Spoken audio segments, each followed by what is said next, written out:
Welcome to Abhinav Bharat. నేను శివరామ్ కృష్ణ.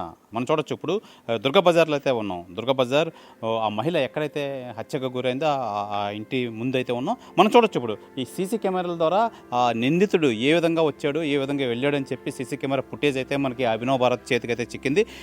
అయితే ఈ పట్టపగలు చుట్టుపక్కల చాలా మంచిగా ఉండే ఈ లక్ష్మి గారు అయితే మట్టికి చనిపోవడం చుట్టుపక్కల వాళ్ళంతా జీర్ణించుకోలేని పరిస్థితి అయితే ఉన్నారు. నిజంగా మొన్న మాతో పాటు కలిసి ఉండే ఒక మహిళ ఈ విధంగా హత్యకు గురవడం అనేది చాలా బాధాకరమైన విషయం. మనం చూపిస్తున్నాను ఇప్పుడు ఈ లక్ష్మి గారి ఇల్లు ఏ ఇంట్లో అయితే ఆ దొండగడు వచ్చాడో ఆ ఇల్లు చూపించే ప్రయత్నం అయితే చేస్తున్నాను.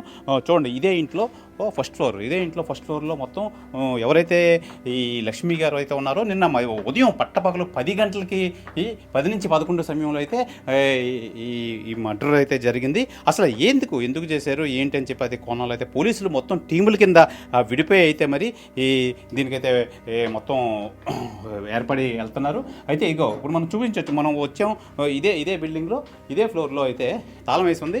అయితే సాక్ష్య నిమిత్తం పోలీసు వాళ్ళు అయితే దీన్ని హ్యాండ్ ఓవర్ అయితే చేసుకున్నారు. ఇదే ఇంట్లో తాళం వేస్తున్న ఈ ఇంట్లో అయితే మటుకు ఈ లక్ష్మి గారు ఎవరైతే ఉన్నారో ఆ లక్ష్మి గారిని అయితే మర్డర్ చేయడం జరిగింది. అయితే ఆ నిందితుడు పట్టపగలు 10 గంటలకి ఎందుకు వచ్చి ఈ ఇంట్లోకి రావాల్సి అయితే వచ్చింది. అయితే మొత్తానికి ఎందుకు చంపారు? నిజంగా ఇంట్లో ఉన్న 11 తులాలు 5 లక్షల క్యాష్ అయితే తీసుకొని ఆ మహిళను అయితే మర్డర్ చేసి అయితే వెళ్ళిపోవడం అయితే జరిగింది. నిజంగా ఇంట్లో వాళ్ళ భర్త అయితే ఆ టైంలో అయితే ప్రైవేట్ ఉద్యోగం చేస్తున్నారు. ప్రైవేట్ ఉద్యోగం నిమిత్తం ఉద్యోగానికి అయితే వెళ్ళారు. ఈ నేపథ్యంలో ఆ లక్ష్మి ఎవరైతే మృతురాలు ఉన్నారో లక్ష్మి ఒకరితో ఇదే ఇంట్లో ఉన్నారు. ఇదే ఇంట్లో ఉండి దుండగుడు వచ్చి దొంగతనానికి వచ్చి పాల్పడి ఆ మహిళని అతి కిరాతకంగా చంపి వెళ్ళిపోవడం అయితే జరిగింది. ఆ నిందితుడు ఎవరని చెప్పి మొత్తం 4-5 టీంల కింద విడిపోయి పోలీసులు అయితే గాలింపు చర్యలు అయితే చేపడుతున్నారు. అయితే మనకి కేసు చేస్తున్న చక్రధర్ సీఏ గారు అయితే మనకు అభినవ్ భారత్తో మాట్లాడడం అయితే జరిగింది. నిజంగా ఏ కోణంలో ఎందుకు చంపాడు, అసలు ఏంటి అని చెప్పి మొత్తం అంతా ఆరా తీస్తున్నాం.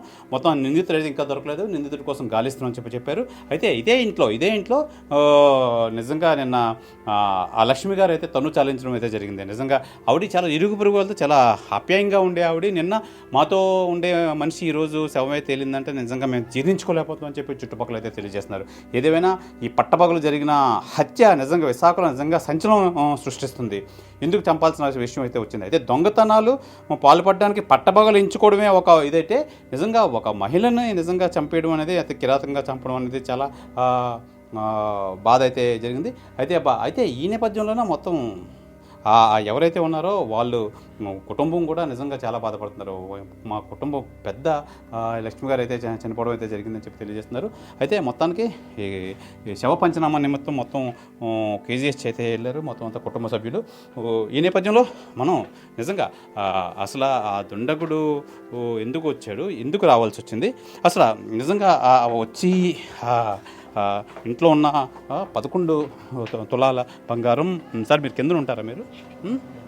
అయితే మొత్తానికి ఈ 11 తులాలు సంబంధించి గోల్డ్ అయితే ఇంట్లో ఉన్న 5 లక్షల క్యాష్ కూడా అయితే వీళ్ళు తీయడం అయితే జరిగింది. ఏదేమైనా మొత్తం మీద ఒక మహిళని ఇంత కిరాతకంగా చంపడం అనేది చాలా బాధాకరమైన విషయం అయితే అంటున్నారు.